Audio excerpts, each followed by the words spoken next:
This is a production of Gordon College's Scot Radio. Scot Radio.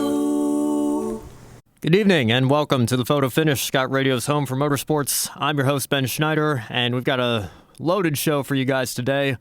A lot of news that's broken in the motorsports world. NASCAR race weekend at Las Vegas. All three National Touring Series and the ARCA West Series even racing on the bull ring at Vegas, so we're going to get into all of that. And I also want to give my thoughts on this $50,000 bounty that Kevin Harvick has put up and Marcus Lemonis has matched. If you've been following along on Twitter, you probably know what I'm talking about by now, and I definitely have an opinion on it. And it's not a very, it's not one of much endorsement, I guess you could say. You know how I feel about Cup regulars in the lower series, but we'll get into that a little bit later on in the show. The first thing I want to do is give an update on Ryan Newman. Of course, the driver for Roush Fenway Racing who was injured in the last lap accident of the Daytona 500 last week. Newman has made unbelievable progress, first and foremost. He actually just today sent out a tweet, a picture of him fishing, which he said was some much-needed therapy for him.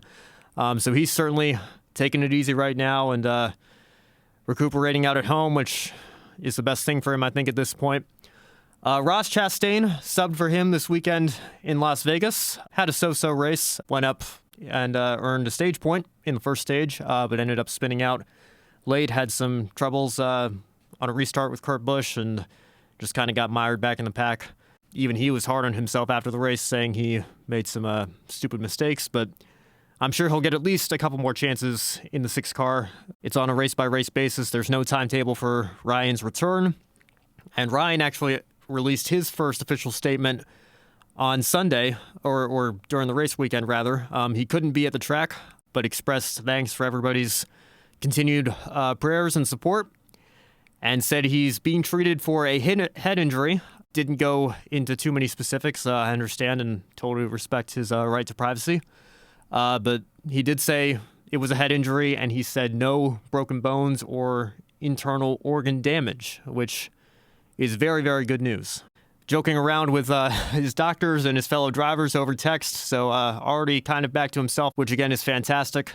But like I said, no timetable for him getting back in the car, but he has confirmed that Jack Roush has the 6 car set aside for him when he is able to come back, and his goals are unchanged. He wants to win the Cup Series championship this year and make a run at the title. So I am sure NASCAR will grant him a waiver to get into the playoffs. Of course, we were talking about this even last week with the whole Xfinity Series controversy with Ross Chastain's team buying out a ride. The rule is that you have to attempt to qualify for every race. You have to attempt to run full-time to maintain your playoff eligibility, unless you receive a waiver from NASCAR for whatever reason. As long as NASCAR deems it a legitimate excuse that you're not participating in a race, they will waive that requirement for you, and you will still be eligible for the playoffs. It's the only reason Kyle Busch won the championship. Well, I shouldn't say that. I don't want to take anything away from Kyle, because that was an incredible comeback, but the fact that he got a waiver was the reason he maintained his eligibility and was still allowed to compete. Of course, he got injured in the Xfinity Series at Daytona that year. Obviously, being a very similar situation here with Ryan, I'm sure he will get a waiver when he comes back. We have big news over in the IndyCar world today. Just announced on NBC and Sky Sports in the UK, for any UK listeners here. Fernando Alonso is back at the Indianapolis 500. Guess that news isn't too surprising, but what may be somewhat surprising is that it will in fact be with the new McLaren-partnered Arrow Schmidt-Peterson Chevrolet team. Now, of course, if you missed the news in the offseason, McLaren is going full-time IndyCar racing, partnering with the existing team of Schmidt-Peterson Motorsports, which has backing from Arrow, their main sponsor.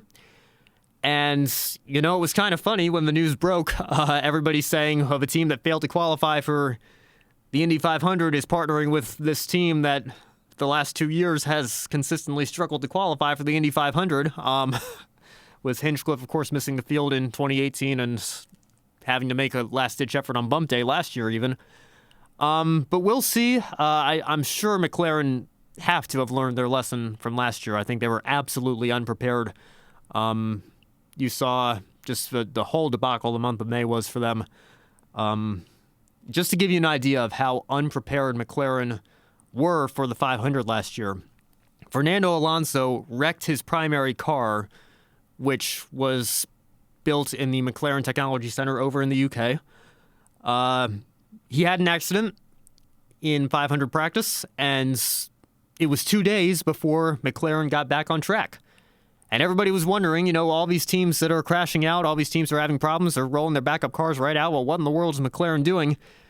Turns out that their backup car, which was a car from Carlin Racing, which they had an alliance with at the time, it was sent back to the shop because McLaren said it was not the right shade of papaya orange. They sent the car back because it was painted the wrong color. They were that concerned about the look of their car, obviously not how much horsepower and speed the car had, and that's ultimately why Fernando Alonso was bumped. So just a complete mess. We heard rumors all really within the whole last calendar year that Alonso had severed ties with McLaren entirely. Obviously, he's worked something out. There were a lot of rumors that a deal with Andretti Autosport was inevitable, that he would come back. Of course, he ran for them in 2017 when he had the partnership with McLaren, and McLaren were running Honda engines in Formula One. Andretti run Honda engines here in the States in the IndyCar series. But Honda USA broke that deal up at the 11th hour.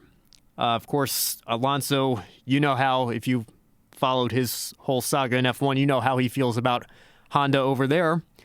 Honda decided that they would not be willing to supply engines to him. And I know Honda USA is not Honda worldwide, Honda global in general.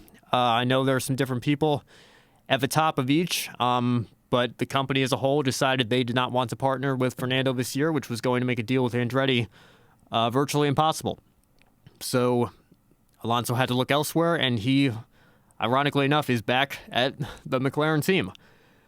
So the big question now is very simple. Can McLaren actually provide a car that will be competitive for Fernando at the Indy 500 this year? Only time will tell. But this triple crown that Alonso is trying to pull off is borderline unprecedented in recent motorsports history. Only one man has ever won the 24 Hours of Le Mans, the Monaco Grand Prix, and the Indianapolis 500, and that is Graham Hill doing it back in the 60s and 70s.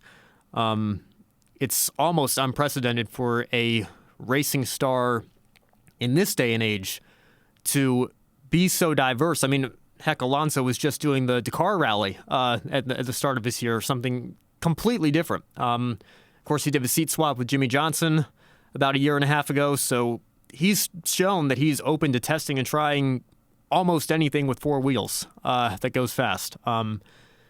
So who knows? We might even see Alonso in a NASCAR race one day, or he's expressed interest in even going back to Dakar to try to win that. He's got a 24 Hours of Daytona now, 2 24 Hours of Le Mans. Obviously, he's won Monaco and an F1 champion. So the Indy 500 is the only thing left on the Triple Crown he still needs to win. So I think it would be a great story if he could pull that off, but he needs to be with a team that can be competitive. The Indy 500, I would say, is the greatest race in the world for a number of reasons, but first and foremost, I had to laugh at myself when I was watching Le Mans this past year, and the commentators were talking about, some people say it's the Indy 500. They're wrong. This is the greatest race of the year. And I thought to myself, 2 cars could win this race, realistically speaking. Toyota has 2 cars. They are so far ahead of everybody else in the LMP1 class. They're the only ones that can win unless they both have failures or crash each other out. When you go to the Indianapolis 500, easily every year, I would say, you can realistically expect 20 to 25 of the 33 cars at least to be in the fight for the victory. So I think that makes the race harder to win. Over in the World Endurance Championship the past couple of years, you need to drive a Toyota. If you hadn't driven a Toyota once Porsche and Audi pulled out, there was no way you were going to win the race at Le Mans.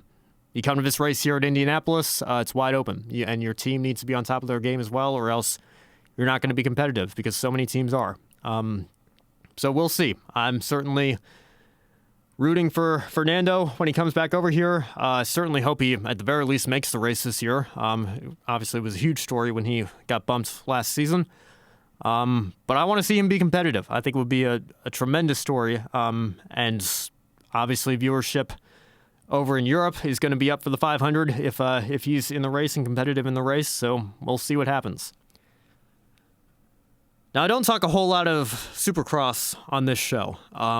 But I do want to really quickly send my well wishes to Cooper Webb. Cooper Webb is one of the main stars in Monster Energy Supercross, and he was injured in the event in Arlington last weekend. I actually saw the crash live. He was ejected from his motorcycle and landed on his back, and it was a very frightening accident and had to be helped up and transported to a local hospital. X-rays incredibly were negative, so no broken bones.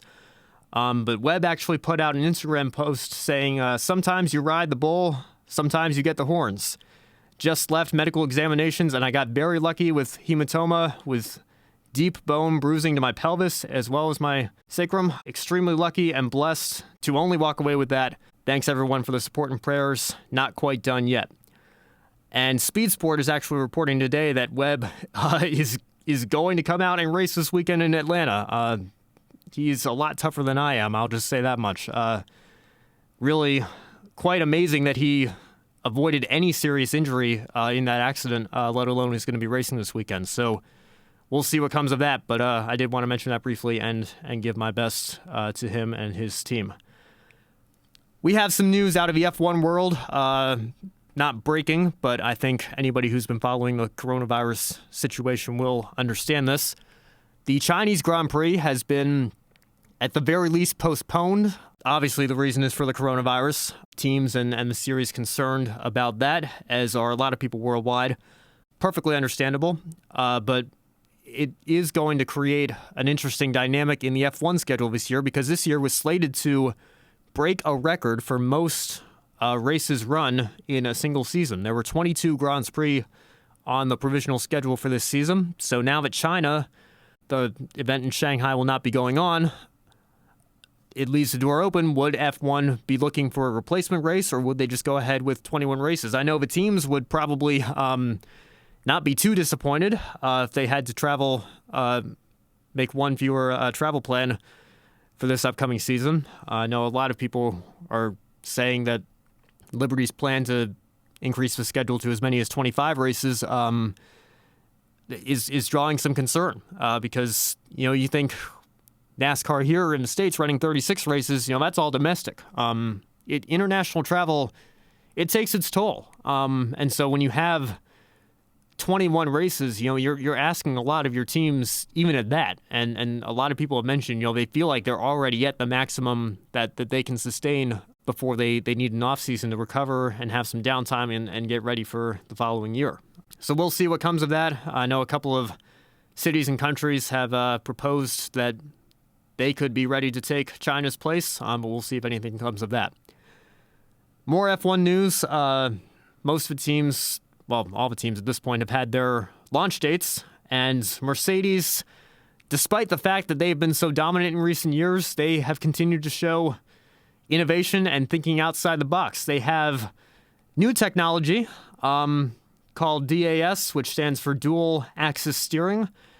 And forgive me because I'm not too techno savvy myself. I don't understand really all the ins and outs of these incredibly technologically advanced race cars that they race over in F1, but it drew a lot of attention. There was onboard footage of Lewis Hamilton during the test session adjusting the toe angle of his front wheels by actually pulling the steering wheel towards him and then pushing it back before he went into the corners. And it's a system that had its legality questions. The FIA has deemed it both safe and legal under their technical regulations. But surprisingly, I guess some people have been understandably upset trying to question whether this is legal or not because it's incredible technology and will almost certainly give Mercedes an edge. But Daniel Ricciardo actually came out and said in an interview that he is just absolutely blown away and has so much respect for what Mercedes are continuing to do. Because, like I said, they've been so dominant. They've won 6 consecutive drivers and constructors championships. They've dominated the turbo era. And yet they're the ones who are pushing harder than everybody else. And it's on the responsibility of the rest of the F1 teams to catch up or at this point even prevent Mercedes from gaining even more of an advantage. So if you want my championship picks for this year, I think if you ask pretty much anybody, I don't know who wouldn't be saying Mercedes at this point. I don't know. Ferrari and Red Bull are going to have to prove something over the first couple races for me to even entertain the possibility that they could shock the world and dethrone Mercedes this season. But I think they're going to have to wait until the regulations change again next season in 2021 before they get an opportunity to do that. Williams, of course, were the polar opposite of Mercedes last year. And their drivers, George Russell and Nicholas Latifi, kind of having mixed feelings over in testing. Russell says this year's Williams will be much faster. It's not nearly as slow. But Latifi, their new driver, who was a reserve driver last year for them, he argues that not everything is fixed, which, in fairness, it would be quite impressive if everything were fixed, because there were a lot of things wrong with the Williams last year. Everybody was moving forward, and they were basically moving back. And, you have to wonder how they were even managing to exist, to be quite honest. And very sad to see a team with so much history winning championships themselves, struggling so much. So I'm certainly hoping for the best for them. I hope they bounce back. But we'll see. If what George Russell is saying is true, I guess it's fair to expect them to launch back into the midfield this season. So hopefully they don't finish dead last in constructors again this year, but again, only time will tell. The midfield battle looks like it's going to be great. Up front, maybe not so much. It's definitely going to be on Ferrari and Red Bull to see if they can challenge Lewis Hamilton, Valtteri Bottas, and the rest of the Mercedes team. All right, so let's get into some NASCAR news, and I want to have a semi-serious conversation here. There's been a lot of talk and fanfare this week. Kyle Busch won the truck race. Not much of a shock to anybody. He's now won each of the last 7 truck races he's competed in. Now, NASCAR over the years recently they've started to impose limits on the amount of races full-time Cup competitors with over 5 years of experience can participate in. This rule only applies if you are a full-time Cup Series driver that season. So Elliott Sadler, of course, he's retired now, but he was still allowed to compete full-time in Xfinity. Johnny Sauter, despite having Cup and what was back then Busch Series experience, even though those 2 series are considered higher up the ladder, he is still allowed to compete full-time in trucks. He's become a truck lifer. But the full-time Cup drivers were strictly limited to the amount of races they could run. Now, we talk about Cup leeching, bushwhacking, whatever you want to call it, all the time on social media. One thing I discovered last year is there are a lot more pro-bushwhacking NASCAR fans than I thought. Some people seem to think, fans like myself, fans like Brock Beard of lastcar.info, only seem to have a problem when Kyle Busch does it. But I think, if anything, this bounty that we're about to talk about has proven that that's not the case. This is not a Kyle Busch problem.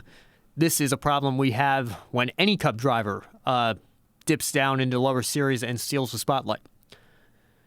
Kevin Harvick, a full-time Cup driver, also competed in the Xfinity Series for many, many years.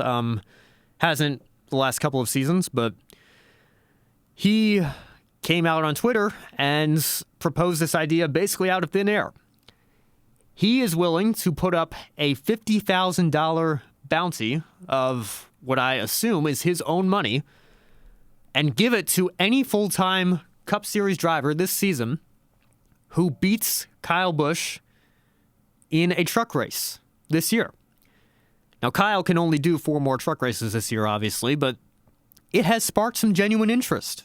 Denny Hamlin talking about how he was joking with Toyota, already asking them if they can set something up. Who knows? Brad Keselowski used to have a truck team. He got his start in Truck Series.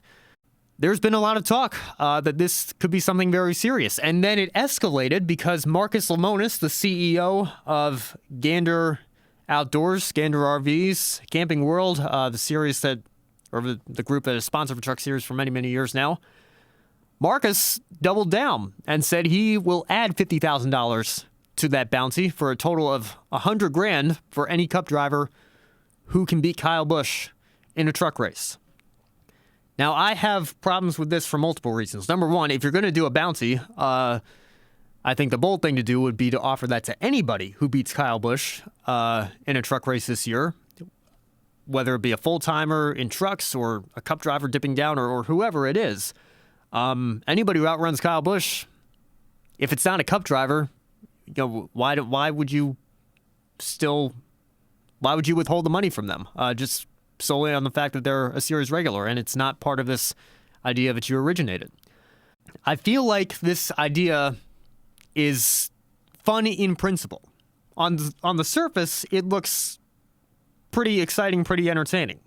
You could have a big name like, I'll just throw it out there, Jimmy Johnson has only done 1 truck race. He did it at Bristol in 2008. He crashed out. I'm sure he would love to add his name to the list of drivers that have won in all 3 National Touring Series in NASCAR. I don't know if he would be interested in that, but you could float the possibility out now that Jimmy Johnson could be in a truck again. You could see a guy like Clint Bowyer. Clint Bowyer's done a bunch of truck races in the past. The Dillon brothers made their names in the Truck Series before they moved up the ladder. There are a lot of people full-time in Cup right now that seem to have expressed genuine interest or have had people express genuine interest on their behalf. And on the surface, that maybe looks good. You think, okay, now there's a storyline to follow. More eyeballs will be on the Truck Series. But what happens when those eyeballs go to the Truck Series? Are they there for the Truck Series regulars? Or are they there for the Cup Series regulars stealing spotlight from the Truck Series regulars? Now, I actually wrote a whole blog piece on this a couple of years ago. Kevin Harvick was slated to run what was then the K&N Pro Series West, is now the ARCA Menard Series West. He was slated to run a race at Kern County Raceway Park in his hometown of Bakersfield, California. And from some fans that don't like Cup drivers going down in the lower series, they got outraged and said, this is even worse. It's bad enough you're beating up on the Xfinity drivers, Truck Series drivers, but now you're taking out on the K&N drivers too? But my argument is that I actually strongly prefer that. And I even think it can be good in moderation. Don't get me wrong. I'm not saying Kevin should go out and purchase an ARCA West Series ride or restart KHI so that he can go compete in as many series or as many races in that series as possible. I'm not saying that at all. But what I am saying is that Kevin Harvick going to run 1 race a year does bring attention to a series that I think deserves it, is quite often overlooked, and has a lot of young, talented prospects. Now, you're saying, well, Ben, that's the argument that we use in the Xfinity Series and Truck Series. You want to race the best. You want to have an opportunity to prove yourself against Kyle Busch and maybe even go out and beat him. Why would you not welcome him going down and running those series? And my counter-argument is that every Xfinity Series and Truck Series race is already on national television live every single race. You don't need the extra promotion if you're in that series as much as you do in the K&N/ARCA level. Those series are only available live if you have a Track Pass subscription through NBC, or you want to catch it on tape delay on NBCSN in a condensed version later on in the week, usually not in a good primetime time slot. So what's more beneficial? Kyle Busch going down to the Xfinity Series to steal a win from a series regular. By the way, can anybody tell me in the last 7 truck races Kyle Busch has won who finished second in any of them? I can tell you Johnny Sauter finished second. Then again, that race was just this weekend. I can't tell you, honestly, off the top of my head, any of the drivers who finished second in any of the races that Kyle ran last year or the year before that, or quite frankly, ever. It's a simple fact of nature that people are going to remember the winner of the race far more than they're going to remember who finished second or who finished third. So when Kyle Busch goes down and runs these races, he is stealing spotlight, I believe, from series regulars who could use it. Many of them up-and-comers, and even if they're not up-and-comers, Johnny Sauter has sponsors too. Matt Crafton has sponsors too. Guys who have made a name for themselves in the truck series, they have sponsors to please, they have attention that they want to get. But what happens when Kevin Harvick goes and runs a K&M Pro Series West race at Sonoma or at Kern County? Because Harvick is there, because he's a Cup star who is at that race, there's a whole new dimension of attention brought to that race now. And how many people had heard of Will Rogers before he put up that spirited battle with Kevin Harvick at Sonoma in 2017? I'd maybe heard the name here or there, but that was certainly the day Will Rogers made a name for himself. Now, he didn't win, but he gave Kevin Harvick a heck of a run for his money.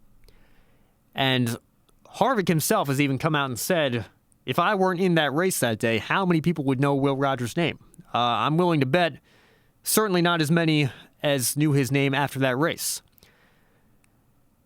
Now, Rogers even came back the following season and won that race at Sonoma, and Harvick singled out Hailie Deegan after the race he did in 2018, and of course, Deegan has obviously gone on to become a household name in NASCAR already, but the point is, Harvick running that race shed spotlight and attention on a series that, quite frankly, deserves it. And Harvick even said himself before running Kern County last year, the goal was not to win the race. Winning would have been great, but the goal was to do exactly that. It was to bring attention to the K&M Pro Series West. And that's exactly what he did. So here's my proposal. If Cup drivers want to do extracurricular racing, go run an ARCA East Series race or an ARCA West race. Let the young drivers in those series learn from the best, have an opportunity to compete against the best, bring some attention to them, or even go even lower and run a local late model race or charity race. I don't think they need to do it in the Xfinity and Truck Series because I think it steals the spotlight away from people who are trying to make a name for themselves in those series on a weekly basis.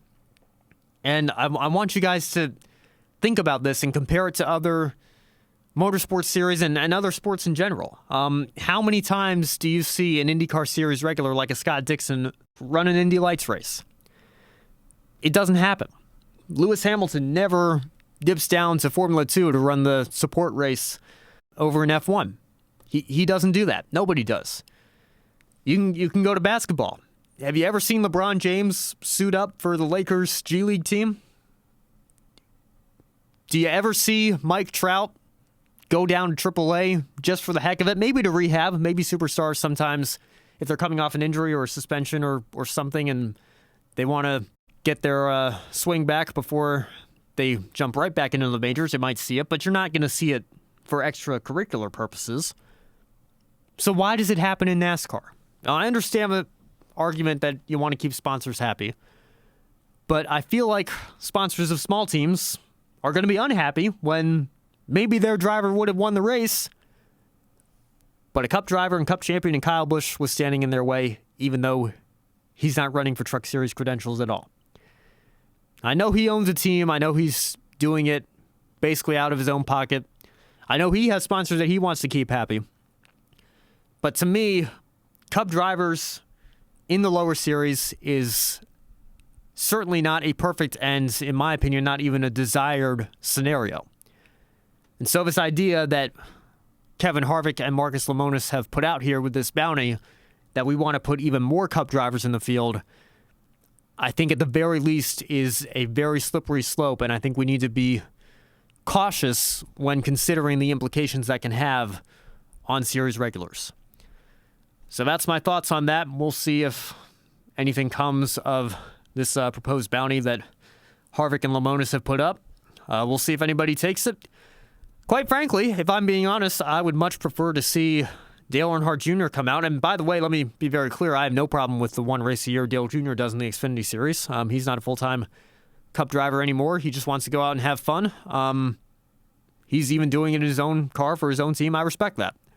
If Jeff Gordon wanted to go run the truck race at Martinsville, if Tony Stewart wanted to say to heck with it, I'll run the race at my track that I own in Eldora, I think that would be great.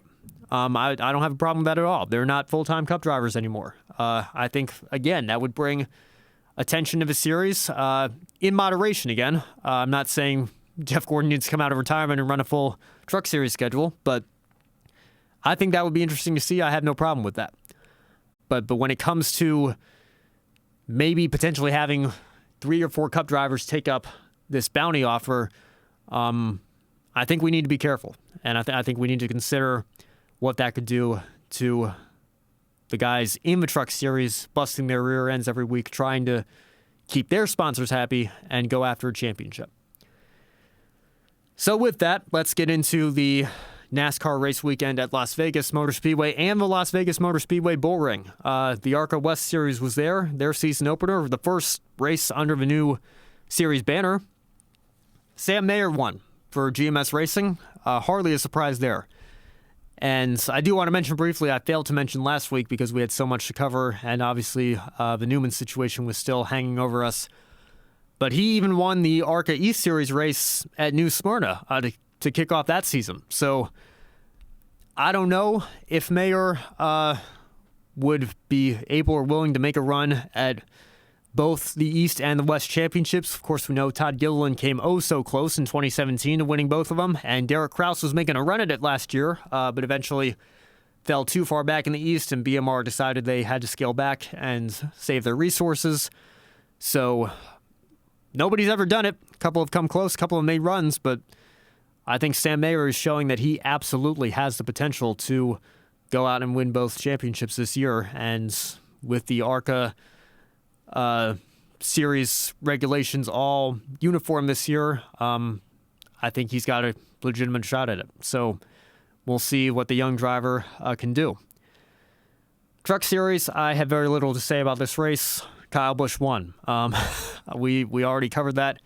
Johnny Sauter was the runner-up.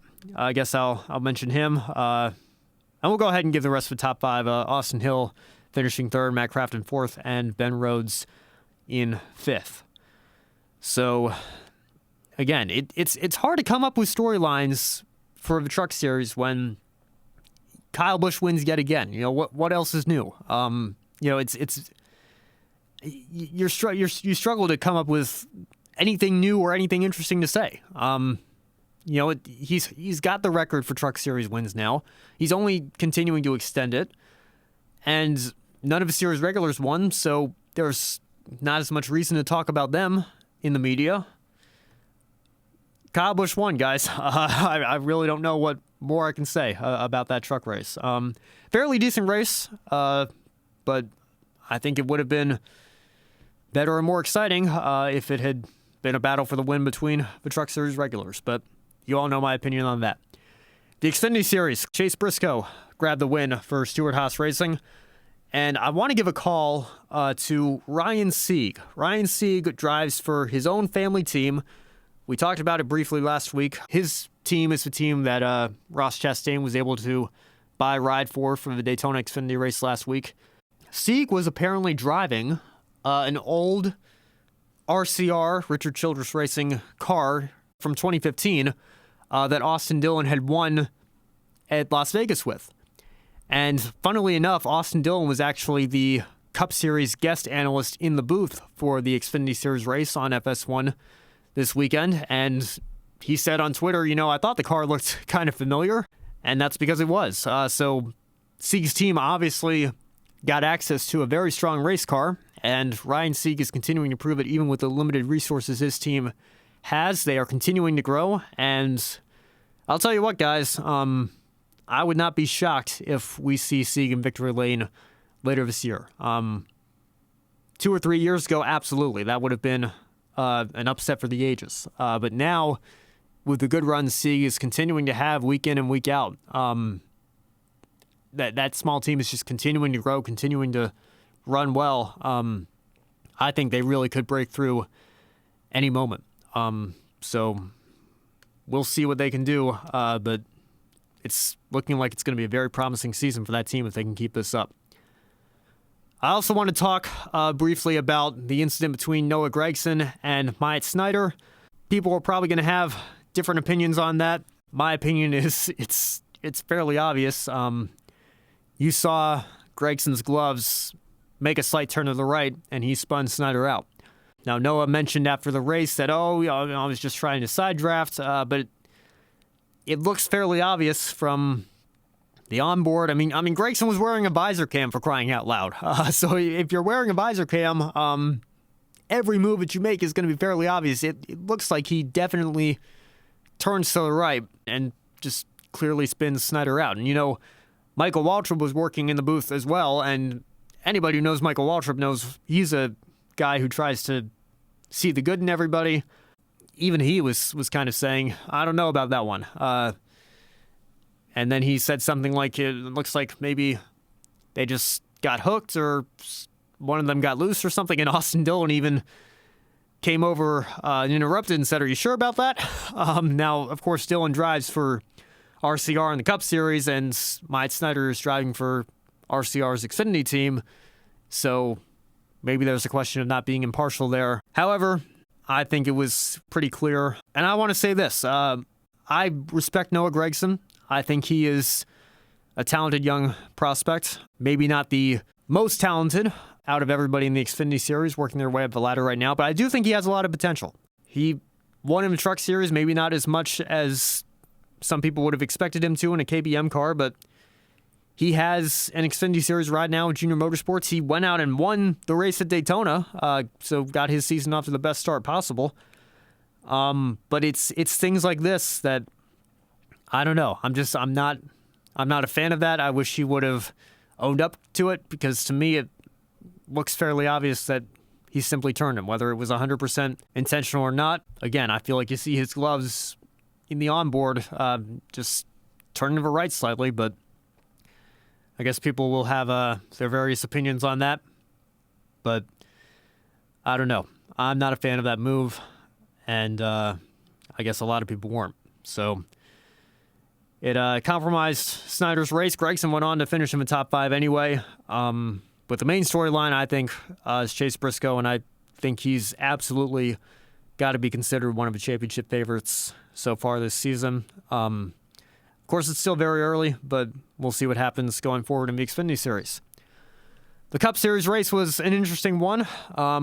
Looked for a while like Alex Bowman was making a charge at the end and was going to try to run down Ryan Blaney, and then Ross Chastain, of course subbing for Ryan Newman, spun out with just a few laps remaining. So that created a late race restart, and we had varying strategies play out. And Joey Logano led a group of cars that stayed out. Blaney and Bowman came into the pits, and so that meant there were a lot of drivers on older tires starting ahead, or restarting ahead rather, of drivers who had just come into pit. So the race restarted with 2 laps to go. It was not an overtime attempt because the race was scheduled to still end under its advertised distance. So it was technically not an overtime attempt, even though it felt like one. But Logano was able to pull ahead and away. Matt DiBenedetto finishing second, tying his career best finish. Took advantage of the situation, made a late pass on William Byron to get around him, and that actually led to Byron's tire rubbing against the sheet metal and eventually cutting down, and that stacked up the whole field and looked for a while like people were going to save it, but a couple of cars spun out, and I have to applaud NASCAR this weekend. I think they really didn't have any choice, but after what happened to Newman at Daytona, I think the correct choice was to throw the caution flag. Leader had already taken the white. You don't know if the track's fully clean or not. You don't know if drivers are going to be able to get their cars restarted. I think they made the right decision by throwing the yellow. So that ended the race. Logano won, as I said, to Benedetto second. Ricky Stenhouse Jr. In third for JTG Doherty Racing. And they were having a really good race. This was not a fluke. Ryan Preece was right up there as well in the second team car. Now, he had a car failure that took him out of the race, unfortunately, but Stenhouse has been probably the biggest surprise to start this season.